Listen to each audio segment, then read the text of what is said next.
Hello, everybody, and welcome back to the Deadline Injuries stream. I have a bit of a cough today, so I won't be chatting as much as usual. But we have Ben here. That's why everybody is here. And we do have the usual lineups and team news. I'm going to ask you how you're doing today, Ben. And then if you jump into Bournemouth, because I've got to go cough in a second. Yeah, thanks, Jason. We'll get through this hopefully without too much or too many issues. Look, we're in the midst of an extremely busy period of fixtures. Just want to head up. There's a lot of talk about injuries, particularly the headlines in the news. I've looked at the data because we've had a few people asking, are we having more muscle injuries? Are there more being reported this season to date? The actual fact, the answer is no.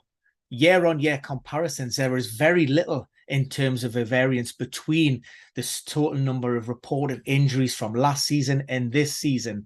However, when we calculate the number of injuries per 1,000 minutes played to help contextualise, because of course we've had more competitive fixtures this season, then actually the number and the rate has actually went down.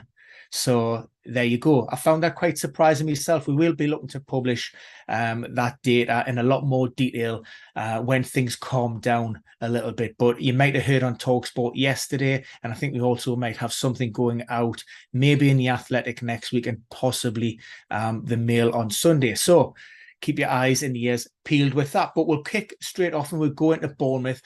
As always, head of the show, the caveat, literally just come off press conference duty. We only had 2 yesterday. So that in effect means that potentially we've got 18 managers or clubs updating their team news today. So it's extremely busy. So with regards to this Fantasy Football Hub article, that needs to be updated. That will be done in due course. However, the premierinjuries.com injury table is always the primary go-to if you want the latest and breaking news. Right, so we kick things off with Bournemouth. Suffered their first defeat in 7 against Southampton. Interim boss Gary O'Neill, a little bit disappointed with the result, but generally his players come through that encounter without any major issues. Now, what works in their favour for them this week, they don't play until Monday night. So that's lots of recovery and recuperation time. So I'm not expecting too many changes in that Cherries lineup. Like I say,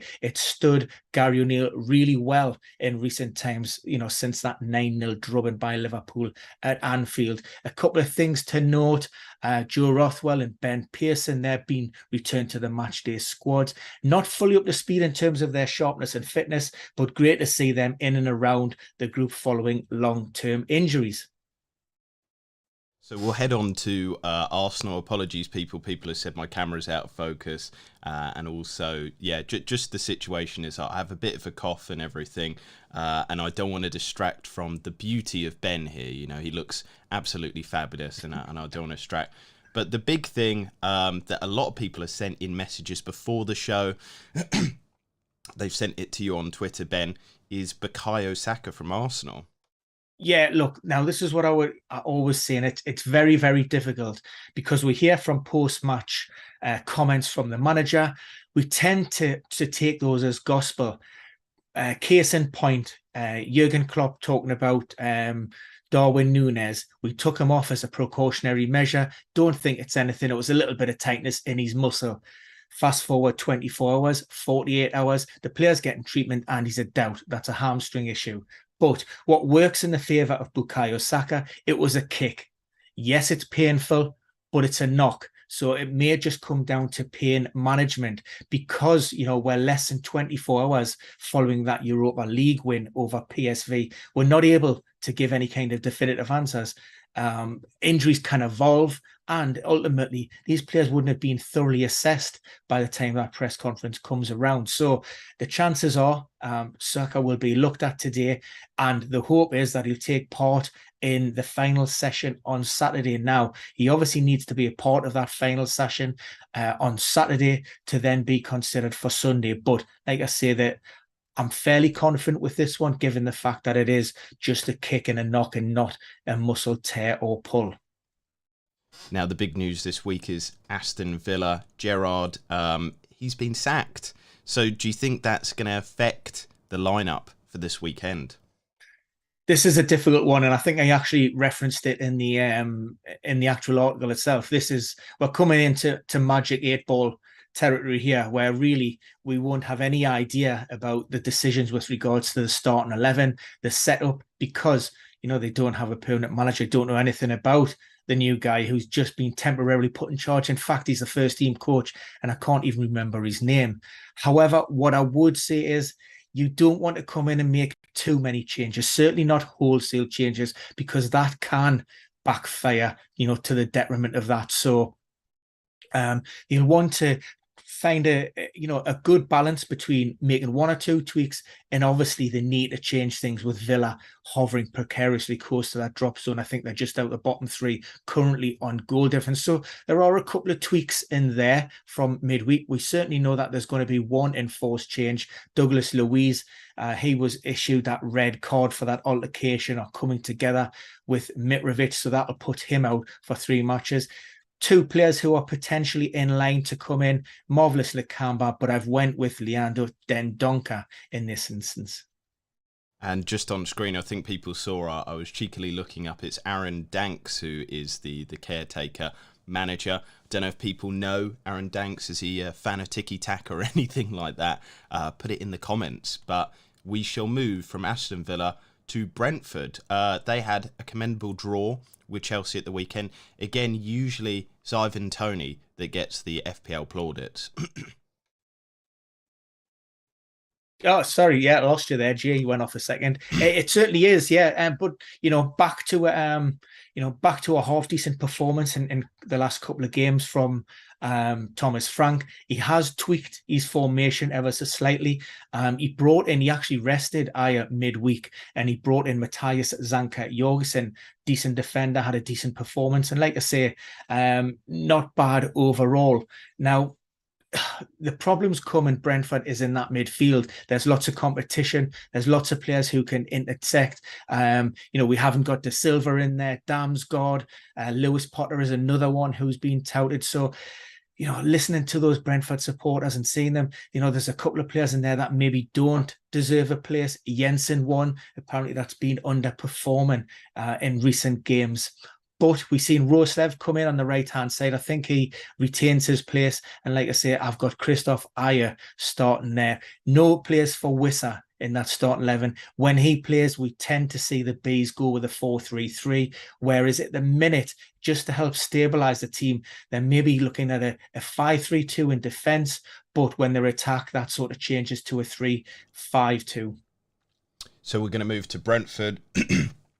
Gary Jones has a very good point, which I'm worried about this week. Watch Trossard troll us, because he will score this week after everybody's taken him out. I've taken him out this week. I have brought in Phil Foden. I think Nuclear Atoms did that as well. Let's talk about the situation then at the Seagulls. You've got Undav starting again. Is that because you did that last game week? It's hard to kind of predict the Seagulls at the moment, isn't it? Yeah, absolutely. And I mean, I think I referenced it, the fact that if it had been Graham Potter in charge, we have a fairly good understanding that he likes to rotate and particularly protect those players. Danny Welbeck, given his injury problems, historically is one of those that you would expect to come out the limelight. He's a player that's played every single minute under the new boss. To expect him to play 3 games in a week, I'm just not sure. Factor in the case that the Seagulls, Brighton, haven't scored since that 3-3 draw with Anfield, and maybe they just need to freshen things up a little bit up there. So that's why I've got Undav in. It is a little bit of a punt, but that is me rationale behind the thinking starting Danny Welbeck. I also have Lamptey coming in on the right-hand side as well. Solly Marsh was a player that was missing out. We have heard from the Brighton boss first thing this morning. He said that he'd be meeting with his medical team, but there are certainly question marks over several players due to fatigue. Now, like I say, he's made very little changes, since he's come in. I think there's just been the one in all of the time, and that was Lallana coming in midweek. So, like I say, I wouldn't be surprised if there were at least 2, 3, or possibly even 4 changes this weekend. So the interesting point with Chelsea is you brought in Aubameyang and he didn't start last game week. And I think this is the point that you kind of, with the Brighton situation as well, maybe Brighton might become an easier team to predict, whereas, sorry people, just the cough, the Chelsea team are going to become much harder to predict, just because Graham Potter, he's a fantastic manager, but he's pragmatic. He changes the team for the opponents. And so, I mean, going forward, Ben, you're somebody that likes set players in your fantasy Premier League team. You don't like people that might be chopped and changed for tactical reasons. Is this a worry going forward? Because, you know, you've got your team up here, the predicted 11, but it's going to be hard now until at least the World Cup, because Potter's going to experiment, isn't he? Yeah, absolutely. I've tripled up on Chelsea. Actually, I've got Kepa myself, so he looks pretty much locked in. For those wondering about Edouard Mendy, this is just a case of the fact that, you know, and you cannot argue with the Spaniard performances in recent games. I think it's 5 clean sheets for the first time ever for him in the Premier League. So he fully deserves that number 1 spot. And I did say that, you know, under Graham Potter, the slate's been wiped clean, and whoever has that jersey and performs will keep it, and that has been the case, thankfully. Elsewhere, look, I do have big concerns with regards to Aubameyang. He just seemed to be as if he was finding his feet, grabbed that goal, and then he hasn't really featured much at all. But this is not a case of anything that he isn't necessarily doing. It's about managing that load. So for this game week, I'm thinking, because he was on last weekend, I think he only played around about 50 to 60 minutes, 10 minutes off the bench, more or less midweek, then surely he starts. I do actually have Conor Gallagher back in this starting 11. Kovacic was the player that come on and replaced him midweek after around about 15 minutes. That was due to illness. Now, he has trained. If he comes through that without any problems, then again, he should be fresh and should be ready. If he doesn't, like I say, I think it might be a bit of a push to expect Kovacic in there because, you know, of that ongoing knee problem that needs to be managed. Thiago Silva rested midweek because he's getting on a little bit, and he had a little bit of an issue with his hamstring, but generally, like I say, no major concerns there. Moving on to Crystal Palace, they played well. Zaha was a great FPL pick.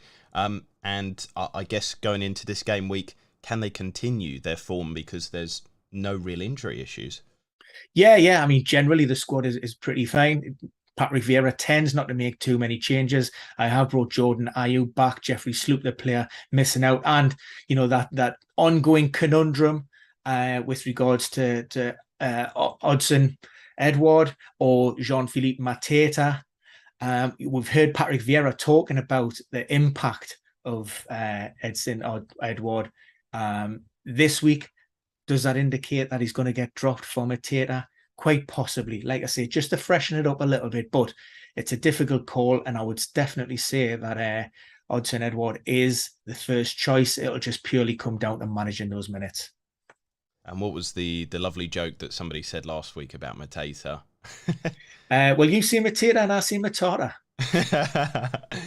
There was another good one as well. I can't remember. Well, yes, Kent Tuta Matata. That's it, Akuna Matata. Yes. Brilliant. Right, let's move on to the Toffees, Everton. Any news updates around them? The big question mark is whether Dominic Calvert-Phillips can start. Did I say Dominic Calvert-Lewin? Not Phillips, can start in consecutive back-to-back Premier League games. It was maybe a little bit of a surprise to see him start at St James's Park. We have heard from Frank Lampard in recent times talking about the striker getting back to optimum pre-injury levels, and that wouldn't happen until he had put the work in on the training pitches. Lo and behold, he starts at St James's, and actually he done all right. He was a little bit off the pace and he tired, but I just think it'll be too much of a risk to start him in quick succession. That's why I have Neil Maupay. Again, not much change in this Everton lineup with regards to injuries. Just one quick update. Nathan Patterson, training with the squad ahead of schedule, so hopefully back in game week 14. Let's move from Everton then to Fulham. Very impressive performance against Aston Villa. Mitrovic on the scoreboard again. But any concerns about him? Because you said even though he's played well, he's played midweek, because of that knock, because of the good result, could Fulham maybe rest him or manage his minutes this game week or going forward? No, I'm not seeing that at all. Yes, he's managing that ongoing foot problem. Mitrovic is he's a warrior, he's a beast. And when the team are putting in performances like that and Mitrovic is scoring, everybody wants to be a part of that starting 11. Willian looked like he was rolling back the years. I was very impressed with Pereira Cabano. They broke the lines fast, they transitioned quickly. And on days like that, they will give a lot of teams a good game. So I can't see Marco Silva really tinkering too much with this team. Like I say, Harrison Reed got himself a great goal as well. So overall, there's a lot to like about this Fulham side. There is indeed, and there's some good cheap players in there as well. But let's move it to Leeds, a team that they still kind of haven't found their feet yet. They do have a lot of talent in there, but we've talked previously about our feelings on Bamford, and the Arsenal game was point in case. They could have gone away with points or even taken all 3 points in that game if they could have put those chances away. So once again, Rodrigo leading the line. You've got him. Yeah, again, Bamford's just finding his feet, working himself way, back to full fitness. So to expect again, starts in quick succession, I think that's a major red flag for Jess March. So there's a couple of changes within this squad. One of the biggest as well, when you're conceding a lot of goals, when heads are down, when the pressure's mounting, who do you want out there fighting for you? And I think Luke Ayland, he bleeds white with Leeds United, and I have him coming into the team just to try and maybe solidify that backline because they were absolutely abysmal against Leicester. And, I think Jess March will be looking over his shoulder and feeling that pressure because if results don't improve, I heard that, the crowd was starting to turn a little bit, and if they don't improve quickly, he could be the next manager out the door. And one manager that we thought was going to be out the door much sooner than we've seen at the moment is Brendan Rodgers at Leicester. Big result, as you said there. They were the two teams that played each other, and I was shocked. Leicester got it a bit together, but kind of going forward again, it seems some of the assets are hard to kind of justify bringing in. The likes of maybe Jamie Vardy or Daka. You don't know who is going to start. But Maddison is going to be back into the team this weekend after being banned. What is the injury news with the team there? Because I think part of the problems with a lot of Leicester's problems have been injury related. The fact that Ndidi has often had to play out a position. Amati, you've got there in the back line. And the team have kind of struggled with that team balance. Yeah, I mean, we've obviously thrown James Maddison straight back in there. Dennis Pratt done an all right job. We actually thought that Ayoze Perez might have got the nod last night, but it wasn't. It was Pratt, and maybe justified that decision.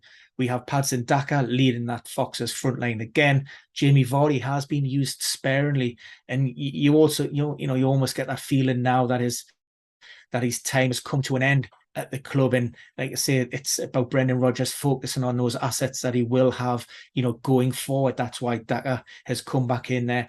And quite rightly, as you pointed out, Daniel Amati, I still have him in the back line. We're hopeful that Johnny Evans can recover from that calf problem that's kept him out of the last two. Now, like I say, that would be a late decision. Hopefully, if he trains on Saturday without a reaction, he'll be in. If he does, then potentially Amati could go into that holding midfield role, maybe with Samari, and that would be the only change that I would make there. However, with the result in the performance on Thursday night, again, maybe that just alleviates some of that pressure on Brendan Rodgers. He doesn't necessarily need to take any risks or chances with Johnny Evans. So for now, that's why I've stuck with his starting 11. I just do want to ask though about Soyuncu. Like, what's the story there?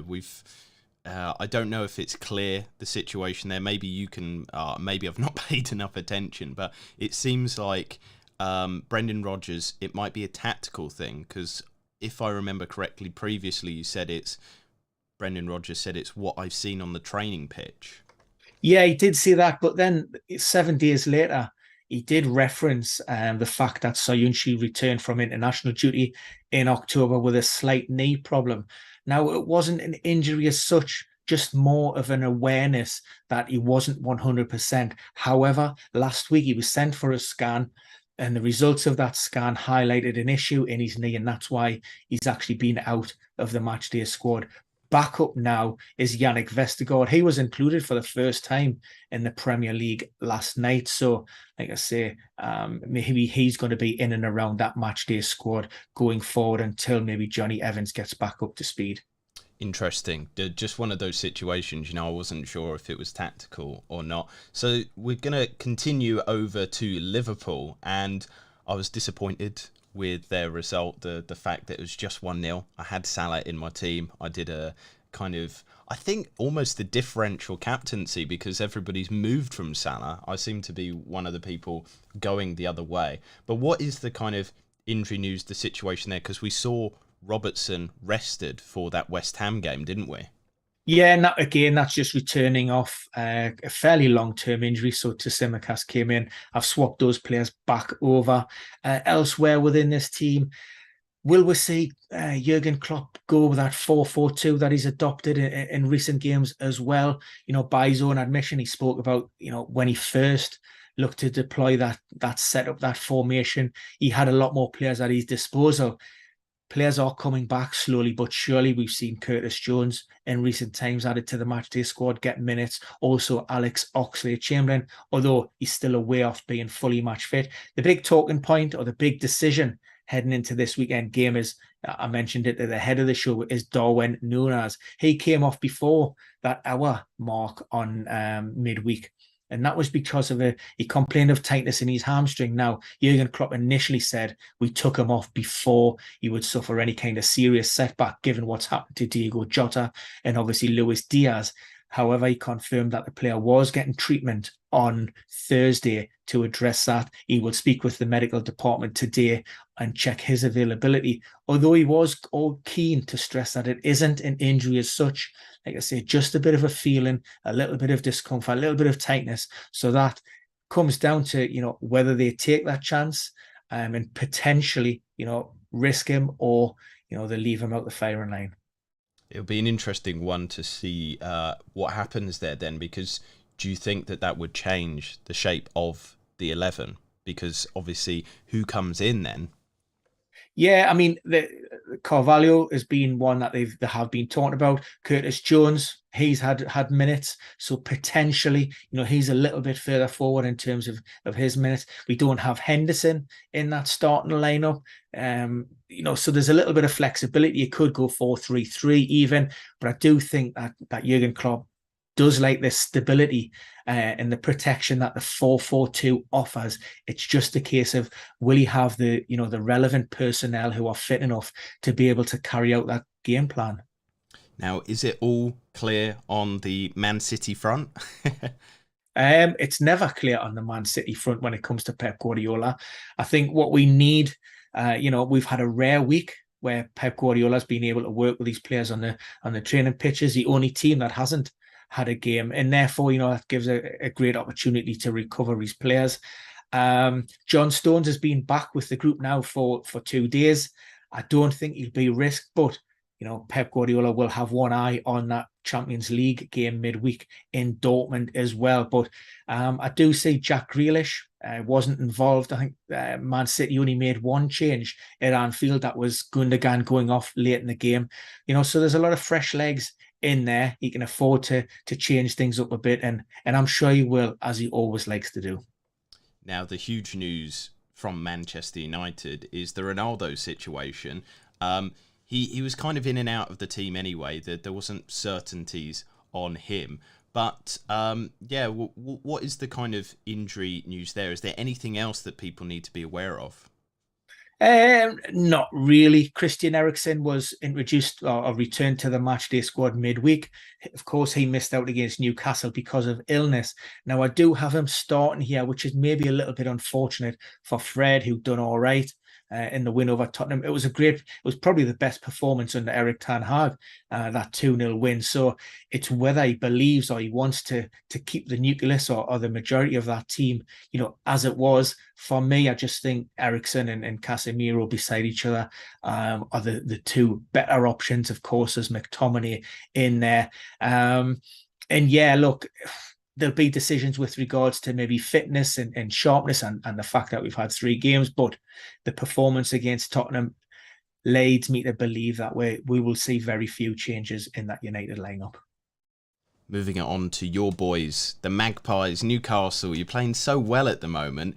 Wilson is keeping fit. Isaac is the kind of big blow injury. But what's happening with Joe Linton?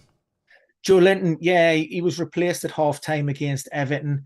My initial thoughts were the fact that he had picked up a yellow card. He was a little bit fortunate maybe not to receive a second yellow. So I thought it was Eddie Howe, just protecting the player and making sure that we keep 11 players on the pitch. However, post-match revealed that it is a knee problem.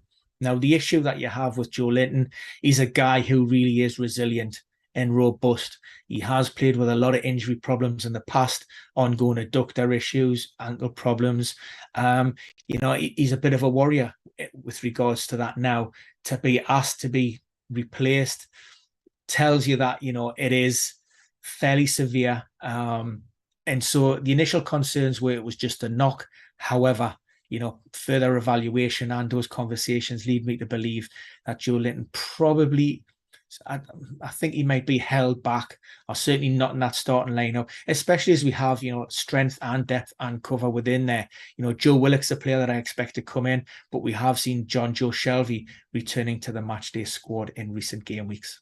Lovely message there from Tendai. He says, love the content, subscribed and liked. Thank you so much.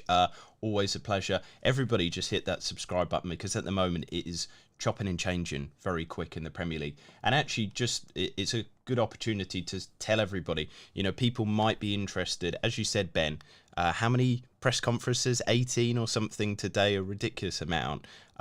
If you need up-to-date injury news, there's obviously Ben's Twitter page, but sometimes it's hard to scroll through all that. Well, everything that you do need to know is on the Premier Injuries website. So just put that over there.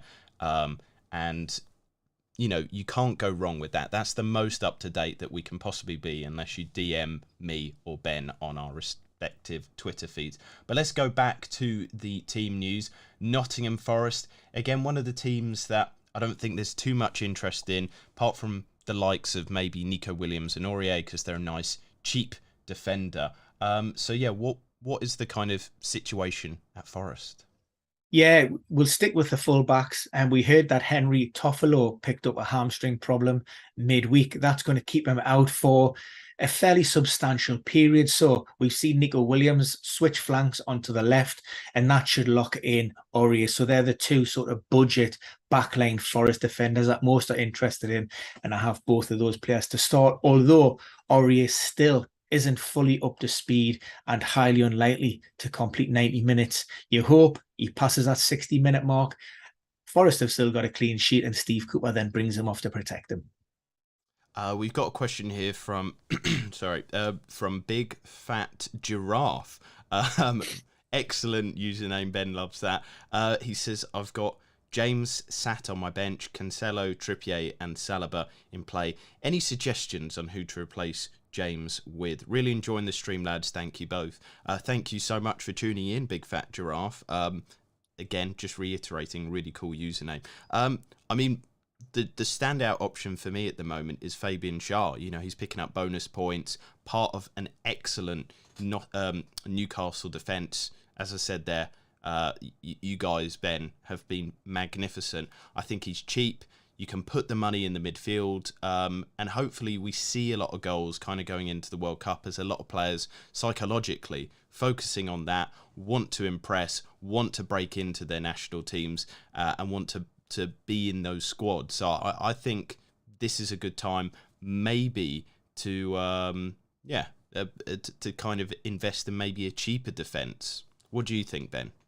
I'm all about the cheap defence. I'm all about the differentials. You know that, Jay. You know me by now. I can't actually see the question. Did he have Eric Dyer in there by any chance? Because he's been one of my go-tos now for the last couple of seasons, and he's a player who is very robust. He gets his minutes, he gets lots of clean sheets, and he offers a little bit of an attacking threat. And while the ceiling on the likes of maybe Perisic is a little, bit higher than Dyer, I just see his position within that backline under Antonio Conte being more safe and secure. Elsewhere, as another big differential put, I looked at the bit of a fixture swing, and I have been talking about those in the Palace backline. I know it's not for everyone, but I picked up Jordan Anderson, but also I do like Tyreek Mitchell if you want something a little bit more attacking down the wings.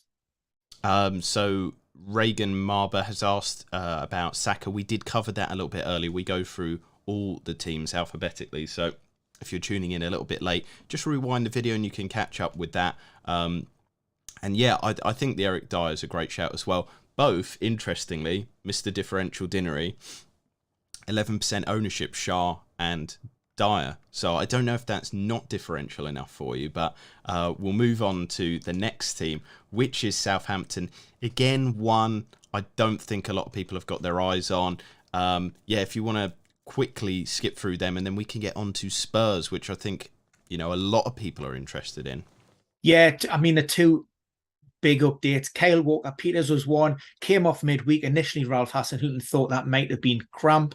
Maybe that was wishful thinking, because that looks to be a fairly serious hamstring problem. Now, with the absence of Tino Livramento, that leaves the Saints a little bit short at right back, and who potentially comes in. I looked at this. We did see James Ward-Prowse deputise on occasions last season. Can Roman Peru swap flanks? Probably not, but Lorius, the 18-year-old Spaniard, he can play at right back, so I think he's probably going to come in. Carabao Cup earlier this season, I think it was Lewis Payne, if I'm right, 18-year-old, played 75 minutes against Cambridge, however, hasn't been involved at all in the Premier League squad, which is why I've went with the Spaniard. And Maitland-Niles can't play because he's playing against Arsenal. Is that right? That is very much correct. Yeah, he unable to line up against his parent club, so there's going to be at least a couple of enforced changes in there. But Diallo, who was struggling midweek with illness, I have him back alongside Ward-Prowse in the centre midfield. So let's turn our attention to Tottenham. And I think, we've discussed this many times this season, but Spurs don't look great going forward without Kulusevski. We've worked on that name for so long now, Ben, and he's not even in the team. He isn't. Kulusevski was very close to return. We know that this is dragging on from the international break, that hamstring issue that was initially reported as being very minor. However, as he were on the cusp of his inclusion in that first team squad, suffered a setback. Antonio Conte has been very optimistic, I would say, in terms of when the player would return, except for today. I think he's held his hands up. He admits that we're not really expecting him to be in the matchday squad anytime soon. So that is a little bit of a worry. So, you hope that he will return before the World Cup. But like I say, it's not great, particularly when a player does suffer a setback. Elsewhere within the Tottenham squad this weekend, I have switched those wing backs as such. Again, Perisic is a player who maybe, just given he's entering maybe the twilight years of his career, is a risk, starting 3 games. That's why you have Sessegnon. And I also have Emerson Royale coming back from suspension. Of course, he was dismissed for that challenge on Gabriel Martinelli in the North London derby. Just going back to Southampton, Yasino, I hope I've not butchered that name. He wants to know more about Walker-Peters because hamstring injury unknown, return date. Please give us more info if there is any. There isn't. The long and the short of it is, what we know is it's fairly significant setback. There's a lot of blood in and around the muscle. Now, what happens there? You're not able to get a definitive diagnosis, or you're not able to ascertain exactly what's happening within that muscle because of all of that fluid, all of that liquid in and around that. So they don't know if there's damage to the tendon or not. Now, that can potentially have a massive impact on those return to play timelines. Suffice to say, I'd be very surprised if we seen him maybe, before the end of this year. It could be maybe heading into January. But like I say, wait till that swelling maybe subsides a little bit. Try to get, another scan set up, have a better understanding of, what's going on, the extent, and then we can draw some more conclusions from that. Now, we move our attention to West Ham. And as you said at the start of the video, just for people who are joining in, obviously this team here from the Fantasy Hub website, this is the kind of provisional team that you kind of put out if there's any injury news and whatnot. But I do have a question to ask, because you've got Scamacca up front. But watching that Liverpool game, the team looked much better when Antonio came on, but I don't know if that was because it was the latter stages of the game, because the Liverpool team were a bit fatigued, that he looked quite good. Do you think Moyes might reward that hard work and performance with a start for him, or do you think that Scamacca is kind of safe in his place? I mean, we have seen both players start together, so it's not out the realms of possibility that we can't go with either a 5-3-2 or a 3-5-2. With those two players in there. I know David Moyes, speaks very highly of Scamacca, and Mikel Antonio hasn't hit, those dizzy heights of maybe last season. So he's found opportunities difficult to come by. But yeah, like you say, he come off the bench and then pressed. And like I say, yeah, it's one of those ones. West Ham play on Monday night. So there's a couple of changes that we could potentially look to make here. We've just heard from David Moyes. So this is a team that hasn't been addressed since coming live on air. And in terms of it, we have another question for you. Niger, FPL guy, welcome to the stream. He said, are you sure Kufal starts? I'm not. So that, yeah, that would be the answer. Like I say, this was a provisional predicted lineup. We've only just heard from David Moyes, and then we jumped straight onto the live stream. So as always, in case anybody's watching and missed it, this is a working document. And once we go through and update all of the news from the latest press conference, that's when there will be tweaks made to that starting lineup. I mean, there is a possibility, that you could have Craig Dawson coming back in there, and then Kira maybe goes out to the right-hand side. Or, of course, we've seen Ben Johnson there in recent games as well. We've got a period, I think David Moyes said they've got 7 games now between now and, the break for the World Cup. So it's a side that I'll expect to see heavy rotation. There will be a few surprises along the way. And yeah, look, one little bit of good news, which I haven't touched upon. You may have noticed I have Fornals starting in that role where Paqueta would have been starting. Initially, that was reported as a serious shoulder or collarbone clavicle injury. Subsequent tests confirm it isn't as bad as first thought. Well, that's good to hear. We never like to hear any kind of injury news at all, and when it's a serious one as well, it is quite upsetting. Just putting it out to everybody, we're about to head on to Wolves, and then we'll be rounding up the stream. But if you have any final questions, do send them in. And also, as I've put in the chat, hit that subscribe button. We're so close to 5.5k, Ben. I can't believe the journey we've been on this season. Really grown. Just thank you so much for your support and lovely kind messages throughout the video as well for everybody. So yeah, Wolves, Hwang Hee-chan starting up top. Any kind of other news that people need to be aware of? The big one, Hee-chan, he replaces Diego Costa purely based on the fact of his lack of competitive football over the last, since, the back end of 2021. The other one, left back. I have Hugo Bueno starting there again. The young Spaniard made his debut midweek, provided an assist.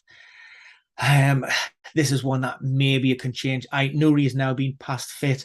Johnny, who spent some time on the bench midweek, is another one that could force his way into contention. So like I say, once I update all of the latest press conference news, I probably will give this Wolves lineup a little bit of a tinker. And so we do have a final question. As I said to people, we are literally about to round up, but do hit up any final questions. Otto Herfen, I hope I've not butchered that name again. We always give a massive apologies for people's names if we butcher them. But he said, could you see Lucas Moura starting in the Tottenham lineup? What is the injury information for him, Ben? Yeah, Lucas Moura is fit and available, but he isn't ready, to complete 90 minutes, certainly. And reading between the lines with Antonio Conte, I think he still sees himself in a position where he's going to make a better impact from the bench. That was he had a bit of a persistent Achilles issue that kept on flaring up. That's what kept him out for so long.